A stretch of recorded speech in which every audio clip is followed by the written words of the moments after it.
हरिओम, नमस्कार, स्वागत है, प्रणाम।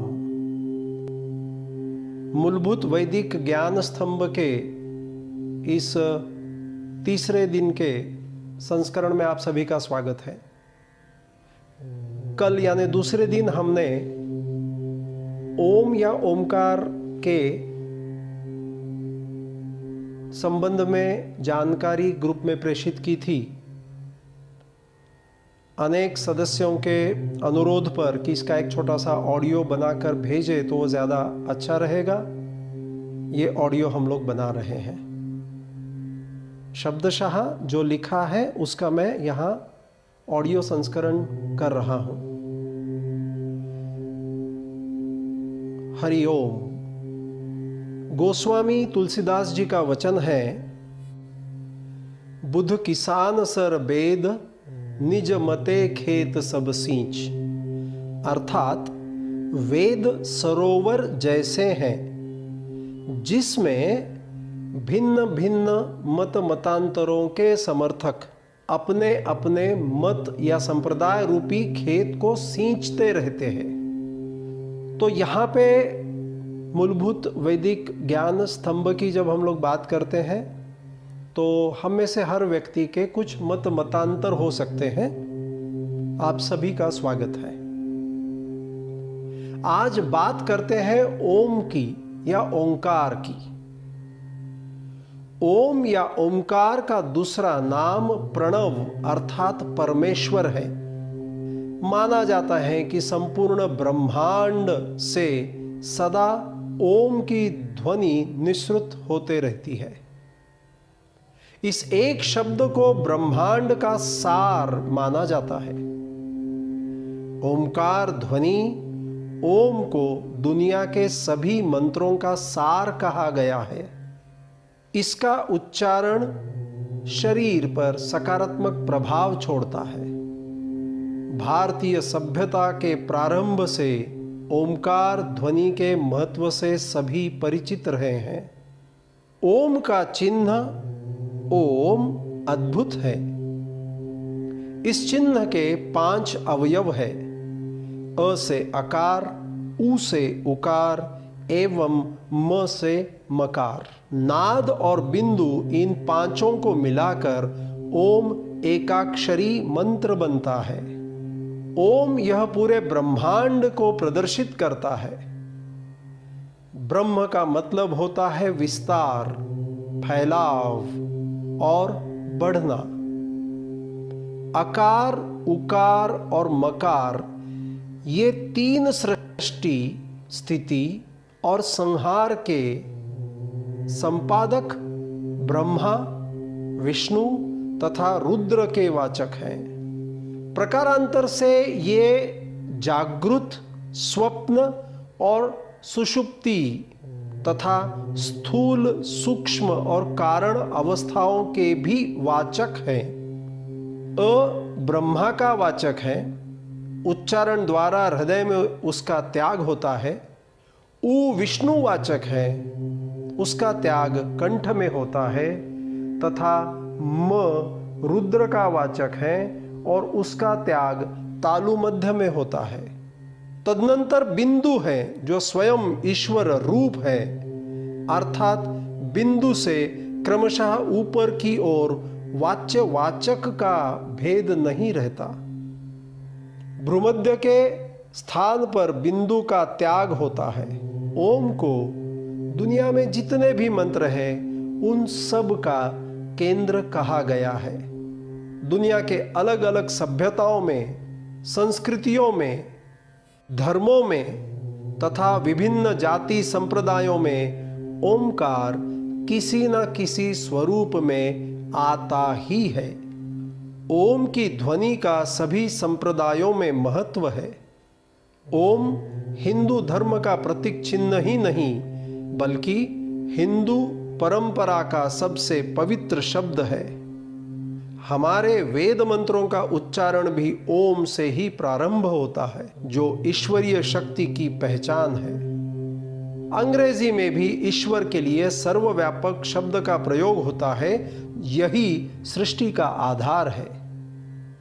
ओम सिर्फ आस्था नहीं, इसका वैज्ञानिक आधार भी है। एक और जहां हिंदू अपने सब मंत्रों और भजनों में ओम शब्द का प्रयोग करते हैं, वहीं ईसाई धर्म में भी इसी से मिलते जुलते शब्द आमेन का प्रयोग धार्मिक दृष्टि से किया जाता है। मुस्लिम इसको आमीन कहते हैं, बौद्ध इसे ओम मणि पद्मे हूं कहकर प्रयोग करते हैं, तो सिख भी इसे एक ओंकार अर्थात एक ओम का गुण गाते हैं। अंग्रेजी में एक शब्द है ओमनी, जिसका अर्थ अनंत और कभी खत्म न होने वाले तत्वों पर लगाया जाता है। ओम के उच्चारण मात्र से शरीर में एक सकारात्मक ऊर्जा आती है। हमारे शास्त्रों में ओमकार ध्वनि के कई अर्थ समझाए गए हैं। सामान्य व्यक्ति के लिए कई बार ऐसा अनुभव आता है कि मंत्रों में ऐसे ऐसे शब्दों का प्रयोग किया जाता है जिसका कोई अर्थ समझ में नहीं आता, लेकिन उससे निकली हुई ध्वनि शरीर के ऊपर अपना प्रभाव डालती हुई प्रतीत होती है। ओम संपूर्ण ब्रह्मांड का प्रतीक है। यह अनादि और अनंत तथा निर्वाण की अवस्था का प्रतीक है। ओमकार का उच्चारण करते समय ओ पर ज्यादा जोर होता है। इसे प्रणव मंत्र भी कहते हैं। इस मंत्र का प्रारंभ तो है लेकिन अंत नहीं। यह ब्रह्मांड की अनाहत ध्वनि है। अनाहत अर्थात किसी भी प्रकार की टकराहट या दो चीजों या हाथों के संयोग से उत्पन्न ध्वनि नहीं। इसे अनहद भी कहते हैं। संपूर्ण ब्रह्मांड में यह अनवरत जारी है। तपस्वी और ध्यानियों ने जब ध्यान की गहरी अवस्था में ओंकार को ऐसे ध्वनि सा अनुभव किया जो लगातार सुनाई देता है, शरीर के भीतर भी यह है और शरीर के बाहर भी यह है, हर कहीं वही ध्वनि निरंतर जारी है और उसे सुनते रहने से मन और आत्मा में शांति महसूस होती है। आप सुन रहे हैं मूलभूत वैज्ञानिक ज्ञान स्तंभ। मैं मनोज पुरोहित। यह भाष्य ओंकार या ओम के महत्व का हमने जो परसों एक छोटा सा टेक्स्ट भेजा था उसका ऑडियो। आगे, ओम शब्द 3 ध्वनियों से बना हुआ है, अ, उ और म। इन तीनों ध्वनियों का अर्थ उपनिषद में भी आता है। यह ब्रह्मा, विष्णु और महेश का प्रतीक भी है और यह भूलोक, भुवलोक और स्वर्गलोक का प्रतीक है। तंत्र योग में एकाक्षर मंत्रों का भी विशेष महत्व है। देवनागरी लिपि के प्रत्येक शब्द में अनुस्वार लगाकर उन्हें मंत्र का स्वरूप दिया गया है। उदाहरण के तौर पर कम, खम, गम, घम आदि। इसी तरह श्रीम, क्लीम, रीम, हुम, फट आदि एकाक्षरी मंत्रों में गिने जाते हैं। सभी मंत्रों का उच्चारण जीभ, ओंठ, तालु, दांत, कंठ और फेफड़ों से निकलने वाली वायु के सम्मिलित प्रभाव से संभव होता है। इससे निकलने वाली ध्वनि शरीर के सभी चक्रों और हार्मोन स्त्राव करने वाली ग्रंथियों से टकराती है। इन ग्रंथियों के स्त्राव को नियंत्रित करके बीमारियों को दूर भगाया जा सकता है। प्रातः उठकर पवित्र होकर ओंकार ध्वनि का उच्चारण करें। ओंकार का उच्चारण पद्मासन, अर्ध पद्मासन, सुखासन, वज्रासन में बैठकर कर सकते हैं। इसका उच्चारण 5 बार, 7 बार, 10 बार, 21 बार या अपने समयानुसार कर सकते हैं। ओम जोर से बोल सकते हैं, धीरे धीरे बोल सकते हैं।